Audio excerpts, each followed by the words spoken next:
Welcome to the Solemn Vanguard channel. Today we have a BRO premium meta analysis. I know Kai and Different Fight already made their own. However, I feel I might have some interesting things to add, and so let's talk about them. Now, big shout out to Different Fight, by the way, because he put all of the deck lists in his description. And so it will be very easy for me to just click on them. So look at him. He's praying here right now, praying for my video to come out. Thank you so much, Chris. So without further ado, let's get into the profiles. You'll notice a lot of these are the same because there's quite a few people from WCC who actually topped with the same list. A lot of us tested this deck together, tried to figure out if it was the best one, tried a bunch of things. And so this was like the final thing. I'd have to say that Kevin Cho and Derek Dao did like most of the work on it, got together and did the Nightmare Dolls plus Luart thing, and then we just kept on testing together, trying to figure out, you know, if it can be beat by anything. And the answer is no. Nightmare Dolls is best deck. The winner here from Asia Oceania is Simon Zeng, which is the world champion from Premium the last time that we had a world championship. So that's very cool. First champ and now champ again. As you can see, this list will keep on coming back and back again. It's you have your Carol, which is your main ride target. You have only 3 Alice. No, you have 4 Alice. Whew, I was confused. So you basically do a bunch of multi-attacks with Alice, Ginny, Leslie, and then you have Chelsea for a cheaper ride down, Chimera to CC. And the big star of the show is really Lorok, because that allows Nightmare Dolls to just continuously have defense after their ride down, because Carol, you know, can ride down into grade 2. That way you stop your opponent from striding, and now you have 8 perfect guards instead of 4. So that's basically how the deck works, and I won't keep on explaining it over and over because, as you will see, this type of deck list comes back again and again in these top results. So then we had Miss Great King's Luart list. So right here you can see he went for the Dragheart Luart. So I get a lot of questions from people going like, oh, when you play Luart, do you play Heart? Do you play Fall? Do you play the new driver? Do you play the new Heart? You know, there's a bunch of options.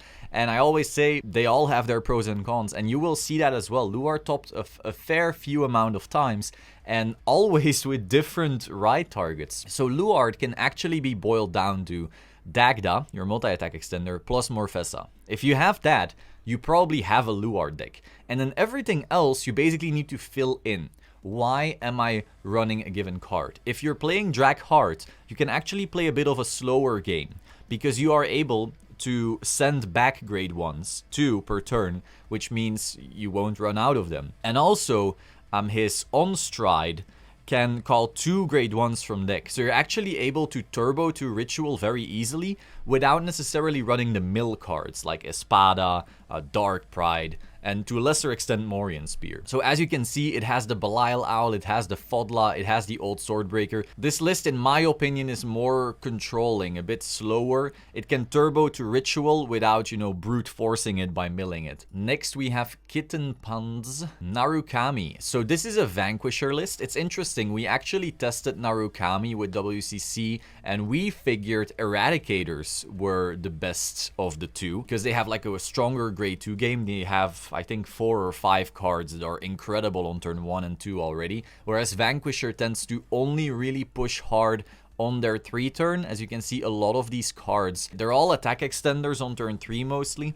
And so on turn 1 and 2, they're mostly chilling. And then on turn 3, yeah, of course, there's tri-turn and so forth. It gets really, really crazy because the Vanquisher guy will put like 10k on the entire front row. And then they'll have all these multi-attacks for 23, 24, 27 and so forth. So yeah, really cool. They both have their pros and cons, absolutely. Like Eradicator can't swing twice with Vanguard. Vanquisher can with full Bronto. So they're both valid options for sure. So it's actually a pretty good time for Narukami fans because you have 2 really solid, competitively viable builds.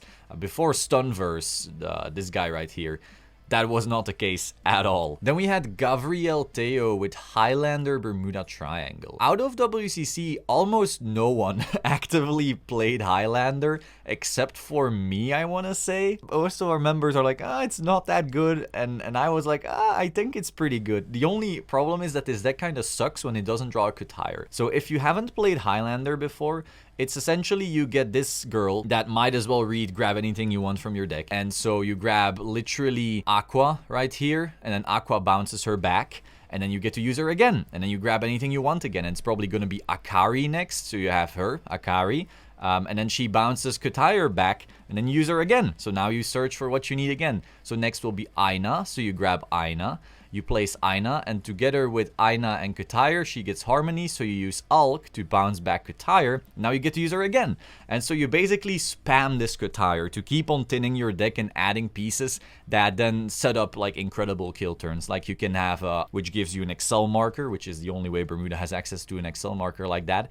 And then you use Tirua, her, who can restand a bunch of times. Alk can then bounce her back and then restand again. Crook can bounce her back here. Crook can bounce her back and then restand her again. Spica, bounce her back, restand her again. You also have the Pearl Sisters. So if you don't know, the Pearl Sisters are like 28k beaters with a crit, like base, if you have both. But you can only run one of each. So the way you can abuse that in Highlander is Kutire can search for them. So you can use Kutire, search for the one, Kutire, search for the other. So that way you have access to these 28k beaters. If you put them on force markers, they get even bigger, like 38, 48. And then you can bounce them back, like I said before, with the Spica, with the Crook, with the Alk, and so forth. So beyond that, because it has access to anything, it can also tech a bunch of stuff. So it has like the Honolly, and it can always search it. It has Bobo, can always search for it. It has Sandy, which is a G-Guard grade 2, so you can always search for it. It runs 2 grade 1 PGs, because once again, they can always search for it. Some people even run 3 of that. They can run something like a Lyrical Monasterio PG as well, so then they have 3 PGs that they can search of Kutire. So it's a pretty high barrier to entry deck, because to start playing it properly and like use all the things it has access to takes a little while. But, oh, he actually does play the Lyrical Monasterio PG right here, so like I said. But yeah, it takes a little while to get used to like all of the options you have. But then once you get over that hurdle, the deck becomes a bit easier, because you do always try to go for the same thing, and you have access to the same thing at all times. Really cool deck. The only issue I had with this deck for BRO, apart from when you don't get Kutire, the deck kind of sucks. But when you do get Kutire, it's insane. The problem for BRO is that all of this searching, like you play as Kutire, you start revealing cards one by one, you add the one you wanted, you shuffle, and then you make the 3 piles, and then you ask your opponent, 1, 2, 3, which order does it need to go in? 2, 1, 3. Oh, 2, 1, 3. Like that? Okay. Bounce. Do it again. And so you're constantly going to fucking time with this deck. Not only is this deck defensive as hell, so you have this massive hand, so games take long, the amount of times you need to shuffle and then need to do that 1, 2, 3 BS is just excruciating. And so the deck just goes to time, especially if you're not like hyper trained with it. Like I've got it down to where I don't even need to think about anything anymore, and then it's slightly more manageable. But even then, like, taking this to a major event that's online is absolute hell. But yeah, congratulations Gabriel Teo regardless. It is a really solid deck. The time issue was the big turnoff for me personally. So next we have Gita. Let's see. Again, I will try to talk about a deck when I know I can add something useful. So this is a Nightmare Doll list. This is not a WCC player. You can also see this from the list. It's more specific Nightmare Doll. As you can see, you have the G girl right here. You have the old starter. You have this girl, which WCC didn't run. We even have some stands. We have Purple Trapezes. We have a Dorian. Actually interesting. I asked the guys as well, like, should we run Dorian? Like, the free draw is pretty cool. But then we didn't end up doing it. But yeah, really cool. Congratulations. Nightmare Doll is definitely strong. Also interesting, the 20k heal. I assume it's because they didn't get the heal guardians in time, because those are pretty crazy. Okay, next up, Kevin Cho. So we can't talk too much about this one, because once again, it's the same list as Simon Zeng. Oh, he runs 3 Chelsea instead of 2 Chelsea, 1 Lion. Sure. But overall, you know, it's the same deck we already spoke about. His congratulations regardless. Then we had Kailyn, which was another Highlander deck. So we already spoke a bit about this with Gabriel Teo's list. They're similar, except for I don't think Gabriel ran the reindeer, and they didn't run the Lyrical Monasterio chick either. So this one says when she's placed, she gives power to something, and so you can cheat this out in your opponent's turn with Pumo and with Citron. Where the hell is... Yeah, and Citron. And so you can basically give a fake defensive trigger to your Vanguard during your opponent's turn. This is very good against Nightmare Dolls and other decks as well, of course, but I don't think Kailyn knew about Nightmare Dolls, so it was just, you know, more of a general meta pick where it also works. He was also taking the Bikun, which is pretty cool. So Bikun allows you to stop multi-attacks from Vanguards, and since every good deck these days has at least 2 Vanguard attacks, you know, that helps. He also teched in the Connell, which I was pretty afraid of. When I saw him running that, I was like, damn, he figured it out. Very sad. Connell essentially turns off the Negro Lily Cannoneer play from Grand Blue, because Connell says that he needs to be chosen by your opponent's card effects. You do all of your fancy multi-attack with Highlander, and you're doing your Pearl Sisters and your Tiruas and everything we just discussed. Grand Blue will just go, oh, Negro Lily, Beatrice, Cannoneer, pop one of those, and your whole turn, you know, kind of hurts. But when you then have the Connell, they need to pop the Connell and not your useful units. And so since you're running Katire, you can always surge this. And so yeah, he figured that out, sadly. No, congratulations. But yeah, I was pretty afraid that he did. So GG for that. Next up, we have Shoti the Surpasser. Let's see what he did right here. So, oh, he ran Tavas. That's very spicy. I also tested against this with Braum Radiant Vanguard. I was aware of what the deck did, but I really wanted to have some like solid test games regardless, just to feel what the thing feels like. And going first and riding up instantly is like the best thing you can do against this deck. We're noticing a lot of decks here. Like we have only 2 of the Dragon, we have 2 of this guy, 1 Tidal Assault, we have 1 Ortia, so 1 Nikki. So there's a lot of little techs going on here, but overall the most important thing this deck does is it can ride down. So you have your Tavas and you do your Lambros thing. You can Soul Blast out the Tavas, and then at the end of the turn, you go back to grade 2, so you can deny your opponent from striding. And so they basically need to ride up. At some point, they realize, like, damn, I'm never gonna win this grade 2 game, so they need to ride up. They give you a stride. And when they give you a stride, you go into Genbolt. Genbolt then draws you a billion cards. Like this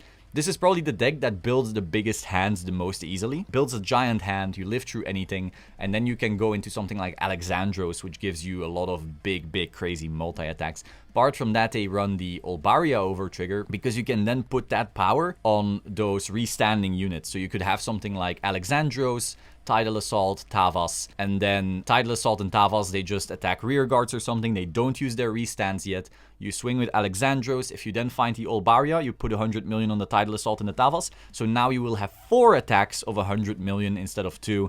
And people just die. But of course that requires a little bit sack. Normally you're just going for the Alexandros turn with the Tidal Assault and the Tavas, swinging for 30, 40, maybe something like that 4 times. That's still very scary. The one thing I wonder here then is, like, if you only have 1 of each, you can't do the craziest Alexandros turns. So maybe I'm missing something. At least Ortia can still give you a restand that way, so that's really cool. But yeah, big ups regardless. I used to play Aquaforce a lot, but I felt attacked with the amount of cards we got in V that didn't feel like G. But regardless, really awesome. So now we go into EU. We had Karan winning that with Luart, and as you will see, the deck is entirely different from the one we saw before. So the one we saw before was the Heart, and it's basically like a bit slower because of that. Obviously it can turbo to the Ritual 10, but it can play a longer game, whereas this one is Fall, which can still play a decently long game. You can still send 1 card away, but that means you might run out of Dagda targets at some point. So you're a bit faster, you want to do your first stride kill, and so you run Morian Spear, which gets bigger, and you run Espada, which is a bigger target for Dagda to search. This version of the deck also has a better grade 2 game, because you have both Morian and Liafail, so you have like more scary turn 2s, let's say.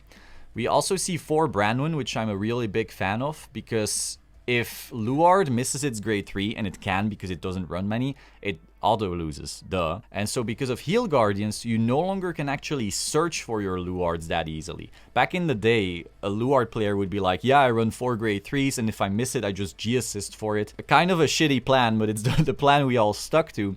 And so with heal guards, you can no longer do that. You're like, oh, I drew my heal guard, guess I can't G-assist. So by running the grade 3 searchers, you can get around that and hopefully have your Luart a little bit more reliably. We'll also see some Luart players actually running higher counts of Luart now, like maybe 5 or 6 because of that.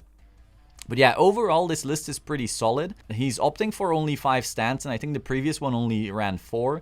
Personally, I'm a bigger fan of 6 or maybe even 7, because if you do a Morfessa turn without a stand, you're feeling kind of like bad. Like you really want to hit that stand on the Dagda. But regardless, it worked out really well for him. And 5 is still better than 4. We also see the Belial Owl, because you can go Dragfall, and then Dragfall calls out a ritual unit, which is the Belial, and then you get to pop something. So if you weren't running the Belial, you wouldn't get a retire of Dragfall. And in some matchups, that retire is really handy. Against Grand Blue, that retire can really matter. Against Highlander, that retire can really matter. And so having that option is at least really solid. It's an option that the hard build from earlier wouldn't have access to either. So yeah, really cool list. Congrats. Next we will have Ilia Narukami. So here we have an actual Eradicator list. Like I said before, Narukami has 2 viable builds. Has the Vanquisher and has the Narukami.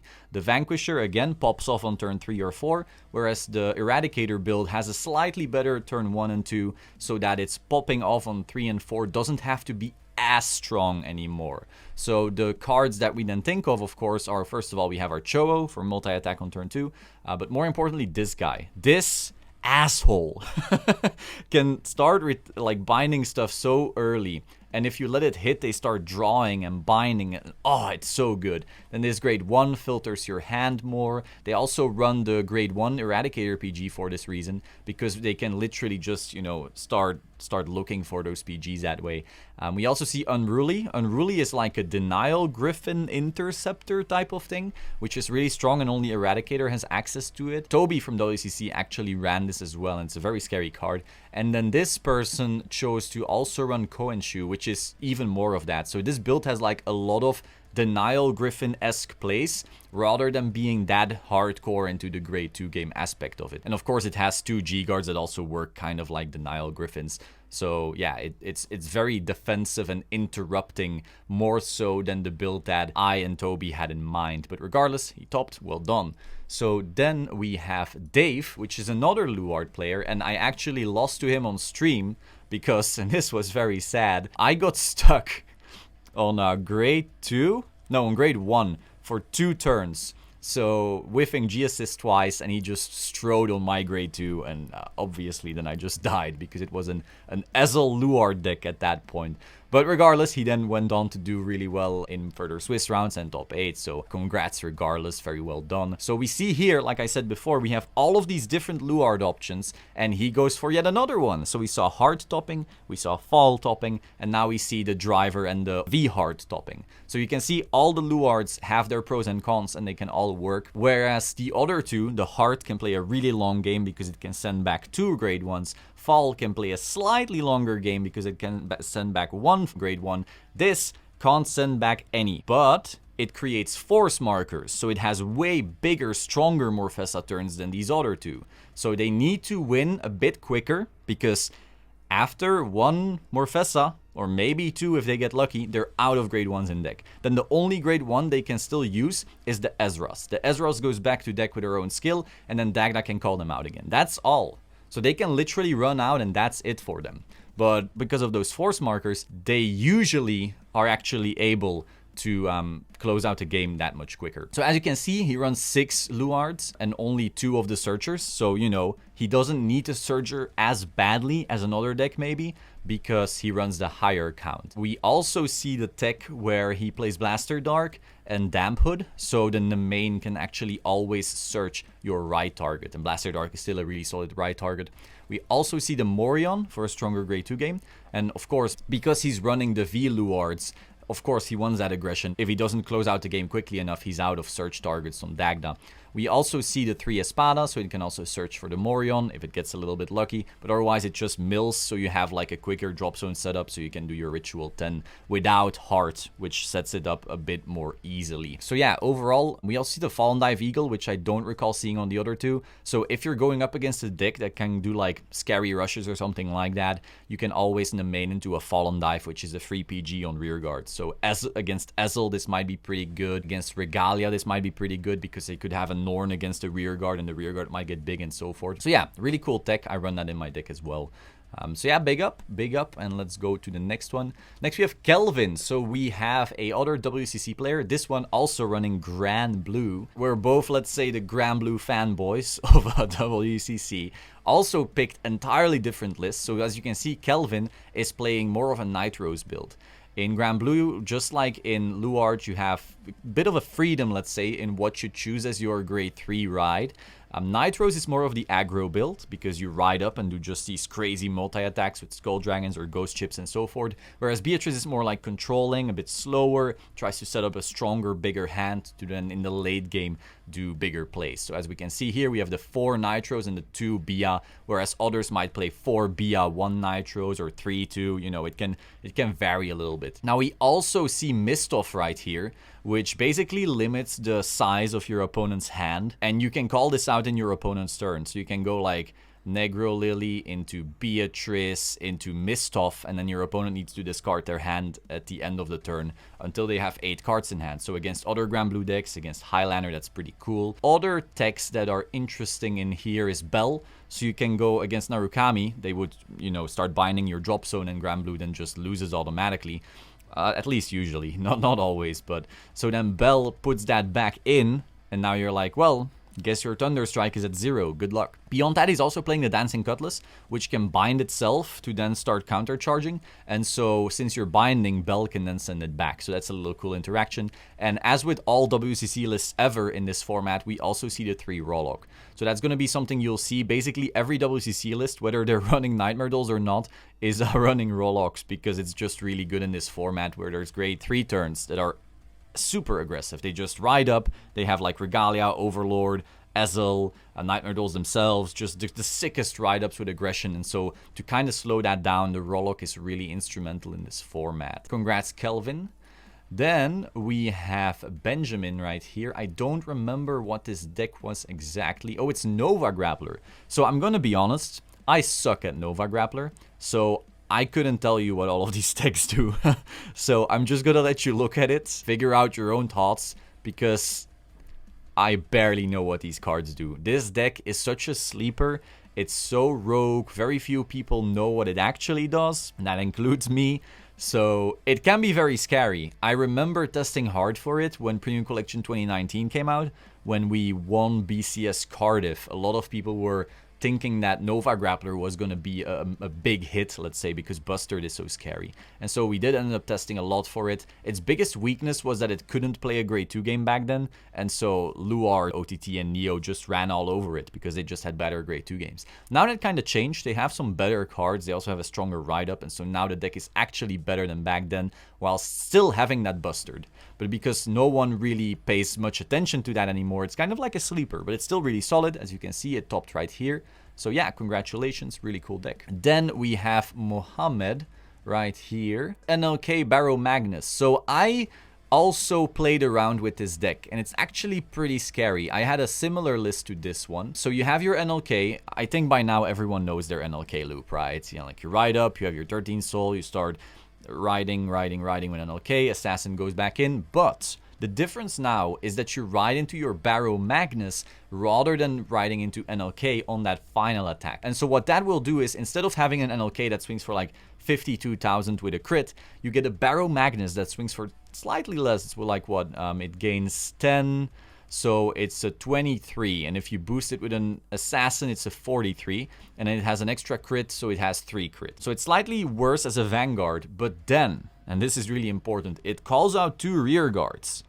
And these rear guards are game-changing, because you can call out Number of Terror, and if your opponent didn't hit a defensive trigger, you can call out something else, you know, something as big as possible, maybe an Emblem Master. Your Emblem Master swings for 14 plus 10, so 24.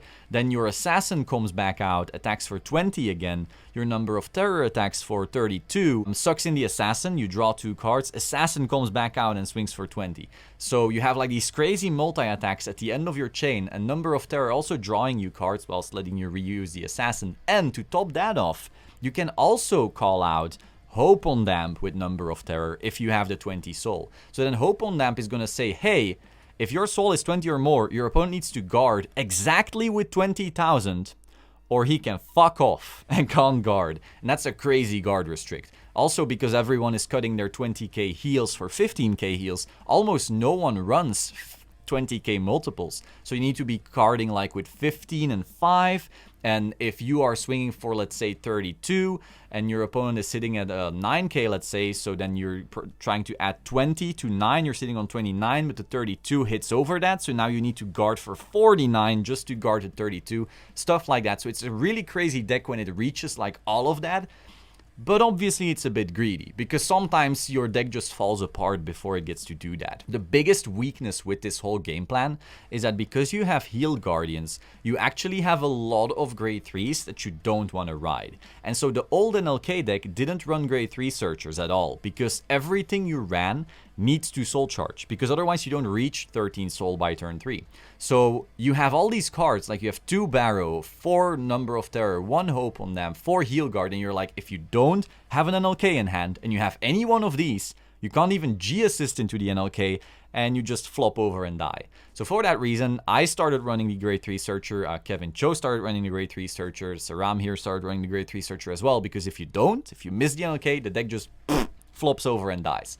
So that also means that you have less soul charging pieces. Like, look at the amount of cards here that don't soul charge. You have 2 Barrow, doesn't soul charge. Number of Terror, well, breaks even, so it doesn't soul charge. Hope on Dam doesn't soul charge. This doesn't soul charge. This needs to hit to soul charge.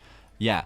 Emblem Master does, Tragic, of course, but these don't soul charge. This doesn't soul charge. This doesn't soul charge. These don't soul charge, except for Hysteric Shoti. You have all these cards that don't charge. So if you low roll even a little bit, you don't reach your 13 soul by turn 3, and so the deck just kind of flops over and dies. So it is a bit fragile, but, it's still a really good deck. And when it does do the play that I explained earlier, it's really, really scary. So NLK, you know, I will put it, in my opinion, in that rogue tier, because it's a bit fragile, it can go wrong, but when it goes off, it's really, really scary. We have Derek right here, so once again, we have that same Nightmare Doll list that we've already been talking about before. I think card for card is the exact same one as Simon Zeng was running, except for the fact that Derek isn't running Formido. So that's a pretty big one in my opinion. If your opponent is playing Honolly and they call it out, if you don't stride into Beatrix, you can't Chelsea it out, so you rely on Dust to deal with Honolly.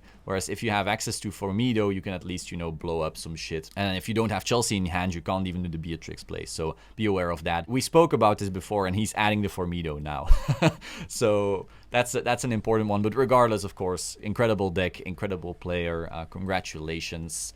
Then we have Daniel right here playing Dimension Police. So I think Chris was very excited for this one. Once again, when it comes to like all of these Stargate clans, I just don't know enough about them. I know what they do because I tested against Chris for this one. But yeah, we have Die Kaiser, which pings stuff automatically. We have this guy, which I hate as a Grand Blue player. Always have a big hand. They go, oh, you have a big hand? That's cute. I'm gonna bash your face in with 60,000 because this guy boosts everything up. Really crazy. Really good tech in this meta where a lot of things have big hands. This is like a good ride target. If your ride is on grade 2, you basically get like a die liner light skill where your grade 3s already have shield. And so you can't get your face bashed in quite as easily because you are running, you know, a high count of grade 3s without shield. You also run a very low grade 1 count, so you can actually easily miss your ride target. Same with the grade 2s. So it's a bit fragile because of that, but once it gets over that hurdle of early game fragility, it has Geoma Glass and Die Liner bumping up all those grade 3s into like the stratosphere. Just the biggest shield ever. I think DP has like the highest odds of surviving major turns because of how high that shield gets the later the game goes on. And then of course it also has a Linka, which breaks PGs, so it's the one way to play around, you know, your opponent playing PGs and so forth. So yeah, congrats. I already know that Chris went crazy over this one, so I won't go too crazy. So then we go into NA. We have Hakka. Okay, so Hakka, which is Mark 1. He killed me in top 8, sadly. So congrats to you. Once again, it's that same WCC Nightmare Dolls list. As you notice, Nightmare Dolls has the best the very best conversion rate out of everything. I think Core from Proofcord did the math, and where Granblue had like a 7 point something % conversion rate. When I say conversion rate, I mean top conversion rate, which means the amount of people that entered an event and then how many of those actually made tops. So the conversion rate, as in the % of Granblue players or the % of Shadow Paladin players who entered and then went on to top, the percentage for Granblue was like 7 something, the percentage for Shadow Paladin was 7 something, but if you look at the percentage for Nightmare Dolls, it was 25%. That is insane. That is the most nutty conversion rate ever. And so, as you can see, there's a bunch of them. You will always see it's the exact same list because everyone, you know, worked on it and play tested and so forth. But again, Cho and Derek were mostly the architects, and then everyone else just, you know, gave some input and tried some stuff out. But yeah, congratulations on that win. Then we had Suo, which was Stephen Lee, one of the few WCC players that actually didn't bring Nightmare Dolls. He just went in with Genesis, also a very strong contender. Going into the event, we actually assumed that the best deck was Nightmare Dolls, and then it was something like Genesis, maybe Eradicator, and Granblue. Those were like the topping top. And then you also had strong decks like Overlord, Ezel, Luart, DP, OTT, Tachi. Like, there's a bunch of really strong decks, but, you know, Nightmare Dolls was neatly defined on top. So we have this Genesis list right here. Funnily enough, it's playing counter charge, soul charge heals, and now some people might say, well, he's so smart, he figured something out, he's not playing heal guards, he doesn't need them. The actual reason is just that he wasn't allowed to change his list after registration. So he didn't have heal guards, then he did have them, and wasn't allowed to put them in. So that's funny there, getting second despite that handicap. Then we had Zio. Let's check out Zio's deck. So once again, a Luart. So here we see we have the Heart as the main ride, Drag Heart, and then a Drag Fall as the one-off backup. We're also seeing the Liafail again, a really strong ride target early game during the Grade 2 game. We also have the Damp Hood into the Blaster Dark for that confirmation of the Grade 2 ride, essentially, with the main. We see the one Morfessa, which can extend attacks. Now, I noticed some people online talking shit on this tag, and I think it's because they don't understand how it works. Essentially, if you Dagda into Morfessa, you can't actually use Morfessa's skill, because you swing with a grade 1, boosted by a grade 1, then Dagda swings, kills a grade 1, the Morfessa comes out, and then Morfessa needs to count the amount of grade 1s apart from her. And so Dagda isn't the grade 1, so now you're sitting here like, hey, I can't actually restand with Morfessa, but. That isn't what it's about. What you actually do is you swing with your grade 1, you swing with Dagda, Dagda's skill. Dagda calls Morfessa and another grade 1, and then on top of himself, he calls that Morfessa. So he kills his own attack, and then you still generated this extra attack. So you swing, and that's one more attack than you would have had without that play. However, now you lose the access to the stand play if you were to, you know, restand Dagda and get to do it again. So the only time where you really do that Dagda Morfessa play is if you noticed, hey, a bunch of my stands are already out, so I'm not hitting the stand anyway. So I saw a lot of people talking shit on the Morfessa thing. It's not bad, like, it is valid if you run out of stands. Ideally, you don't have to. But so since this person only runs 4 stands, I can actually see it. So I'm not against this tech whatsoever in the context of only running the 4 stands. Again, we see the 2 Belial Owl here. I assume that's primarily because he's running the Drag Heart. So the Drag Heart kills the Belial, and then he draws a card, and then he, you know, does all of the other things. You know, if he has to ride Fall, he now also has the Belial to retire stuff. Weirder tech is the Nightmare Painter right here, but it worked out for him. And then also this guy here that I don't know why he would play. So when placed, look at 7 cards from the top of your deck, reveal up to 1 Drag Hard or Liafail, add it to your hand. And when placed by your card's ability, Soul Blast 1, your opponent chooses one of his or rear guards and retires it. That's pretty cool, actually. So what you do is, first of all, you can ensure your ride even better. So he doesn't need the Branwen because he's running the Heart, and this already searches for that Heart. And if it already has the Heart, he can also grab the Liafail. Beyond that, he can also retire. So he doesn't necessarily need to Fall retire because he already gets it out of this one. So then he just needs to make sure that he gets to proc this of Dagda before whatever he wants to retire, you know, does something useful. But regardless, really cool list. I'm definitely a fan of this one. Again, I personally like more stands, but it worked out for him, so cool. Next we have Royal Lover right here. This is a Grand Blue list. The Grand Blue list is called Ban Over Triggers. I like the spirit. So we have 4 Beatrice, so it's a Beatrice list, not a Nitros list. We do have the 1 Nitros because you can always do bad bounty plays into Nitros, which is really solid. We have 4 Skull Dragon, meaning he still wants access to that Megiddo Nightstorm play.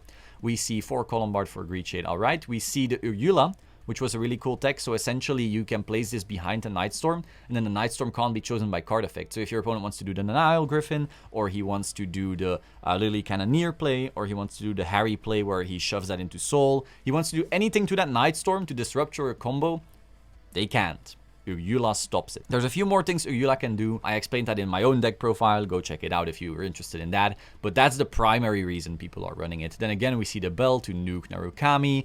We see the Cutlass coming back. Cutlass, again, you can reuse with Bell, which is a cool interaction. And we see the 1 Bikun. Like I said, a lot of decks do have this like Vanguard multi-attack thing going on these days. And so you do get a free PG out of that. Beyond that, there's nothing too crazy in this list. So yeah, congratulations to you. Next, we have Maximus Solemn. Who the fuck is that? What a chump. So this is my list. I made top 8 in BRO NA.